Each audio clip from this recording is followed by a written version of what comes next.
Сонымен, Украина әскери құрылымының Ресей жеріне кіріп алуы нөмірі бірінші әңгімеге айналып тұр. Бұл оқиғаның төңірегінде алып қашпа бейресми сөздер желіде есіп тұр. Ал ресми мәлімет өте аз. Дегенмен ақпарат тасқыннан ол жақтан не болып жатқанын аңғару қиын емес. Украинаның қолында қалған елді мекендердің саны 100-ге жақындады, ал бақылауындағы аумақ 1000 шаршы шақырымнан асып жығылады. Жарияланған суреттердің кейбірінде елді мекендер мен ғимараттардың қиратылмағаны, Украина қарулы сарбазының жанынан жергілікті тұрғын емін-еркін өтіп бара жатқаны көрінеді. 120 мың адам көшірілді делінгенімен, жылы орындарынан қозғалмай қалған адам көп. Көбіне жасы келген адамдар көшпей қалған. Кеш жарық ағайын, бұл неге ақша бағдарламасы?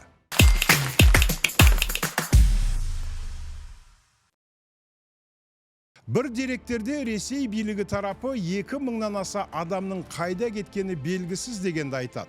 Мұнда жай тұрғындарды айтама, әлде әскерилерді айтама анық емес. Ал Курск операциясының басында Украина жағы Ресей әскерінің 2000-нан аса сарбазы тұтқындалғанын келтірген еді. Сонымен қатар Ресей сыртқы істер министрлігі Украинаның Курск операциясы батыстың қатысуымен жасалып отырғанын, онда шетелдің жалдамалы әскері бар екенін айтты. Артылған кінәға батыс әзірге жауап қатқан жоқ. Курск операциясы күтпеген жерден тосын басталғанына қарағанда, оған дайындық аса құпия түрде жүргізілген болса керек. Бірақ Украинаның саяси және әскери биліктері өз бетінше әрекет еткені батыс билеушілері хабардар болғанымен тікелей араласпағаны сөз болып жатыр. Батыс бұл мәселеге салқын қандылықпен қарап отыр. Украинаның қолтығына су бүркіп те жатқан жоқ, тоқтатып қайтаруға да әрекет етпейді. Бір деректерде Украина басшылығы Ресейге кіргізу үшін 8 әскери құрылым дайындаған. Соның әзірге бір құрылымы ғана шекарадан ары өткізілген делінеді. Ал өз кезегінде Ресей әскері Курскіден Украина құрылымын қуып шығу үшін 5000 әскер жөнелтті деп жатыр. Бұл мәліметтің тарағанына бірнеше күн өткенімен әзірге Курскіде өзгеріп жатқан ештеңе жоқ. Жалпы Ресейдің жеріне жау шапқан оқиға 2-ші дүниежүзілік соғыстан бері болған емес еді. Ресей жер аумағынан да, адам санынан да, қолда бар экономикалық игіліктер жағынан да Украинадан бірнеше есе ілгері екені белгілі. Ол ядролық держава. Ядролық әлеуеті ақш-қа жете алмайды, ал Қытайдікінен ілгері. Оған қоса тағы бір үлкен күші бар. Мұздай қаруланған федералдық қауіпсіздік қызметі, Ресей гвардиясы, жалпы барлық құқық қорғау органдарын қоса алғанда кемі 1 миллион адамнан тұратын резерві бар. Оның бәрі соғысқа қабілетті, бірақ бұл күшті Ресей билігі көзінің қарашығындай сақтап отыр. Мұндай күш ел ішінде халық толқуы бола қалған жағдайда оны күшпен басу үшін пайдалануға керек деп жатады. Тұтастай алғанда, Украина әскері Ресейге мықтап ауыз салғандай әсер қалдырады. Ресей тыпырлап тұр, ол оңайлықпен жан бермесі де белгілі. Украинаға Ресейдің жері саудаласу мақсатында керек деген әңгіме алға шыққан. Әскеріңді Харьковтың маңынан, Донбастан алсаң, мен де Курскіден шығамын деуі мүмкін. Ал әзірге Украина әскери құрылымы Курскінің 1000-нан аса шаршы метр аумағына иелік етеді. Ол маңға коменданттық тәртіп орнатты, яғни бұл жерде Украинаның заңы жүреді. Курскіде ақш журналистері болған еді. Олардың материалдарынан Курскіде қираған ғимараттар мен жүнжіп кеткен жергілікті тұрғындар көрінбейді. Көрініс жаймашуақ сияқты. Рас, қарсылық көрсетіп, немесе соғыстың өтінде болып оққа ұшқан, снарядқа түскен тұрғындар бар сияқты. Ресейдің ТАСС ақпарат агенттігі 30 тұрғынның опат болғанын айтқан.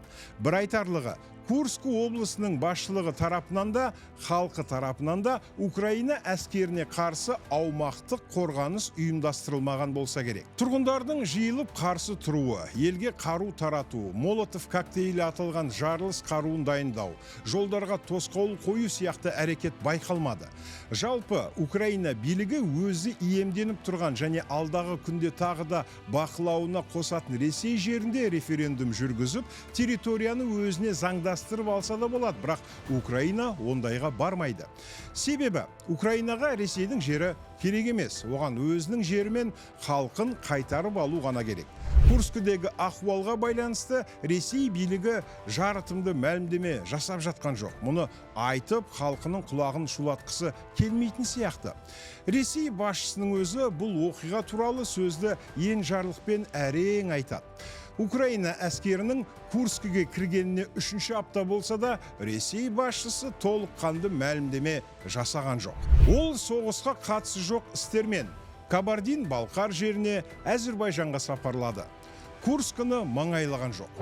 Губернаторлармен және әскерилермен 12 тамызда өткен кездесуінде ол Украина әскерін қуып шығуды талап етті және мұны арандату әрекеті деп батысты кінәлады. Одан кейінгі кезеңде Беслан аналарымен болған кездесуде Курскідегі ахуалды тиіп қашып қана сөз етті және дұшпандар қайғымызды шайқағысы келет дегенді айтты. Бірден шешіп тастауға шама келмейтін нәрсені жұртқа айта бермейін, оған елдің назарын аудармайын деген адам сияқты әсер қалдырады. Сарапшылардың айтуларына қарағанда Ресей басшысы қатқыл қадамға бара алмай отыр. Ол Украинаның шығысындағы майданды бәсеңсітіп, ондағы күштің біраз бөлігін Курскіні азат етуге апаруы мүмкін нәрсе, бірақ оны әзірге істеген жоқ. Ресей басшысына әскерінің, соның ішінде әскерге енді ғана шақырылғандардың оққа ұшып жатқан немесе көптеп тұтқынға түсуі қаншалықты әсер еткенін кім білсін. Жаңадан шақырылғандар соғысқа салынбайды дегенді Ресей басшысы осы күнге дейін бірнеше рет айтқан. Бірақ жаңадан шақырылғандар соғысқа қатыстырылып, оққа ұшып тұтқынға алынып жатқаны ақпараттарда көрініс табуда. Бір анығы, Ресей басшысы әлі күнге соғыс деген сөзді айтпай, арнайы әскери операция деумен келеді. Егер соғыс деп айтса, онда қорғаныс туралы заңға сәйкес Ресейде соғыс жағдайын енгізуге мәжбүр болады. Ал мұның салдары шекараны жабуға, мобилизация жариялауға, тағы басқа күрделі жағдайларға алып барады. Сондықтан Курскіге қатысты сөзде Ресей әрекетін соғыс демей, терроризмге қарсы операция деп атады. Арнайы сіздер үшін неге ақша бағдарламасы? Құрметті көрермен, YouTube арнамызға жазылып, осы мәселе жайлы өз пікірлеріңізді қалдыра отырыңыздар.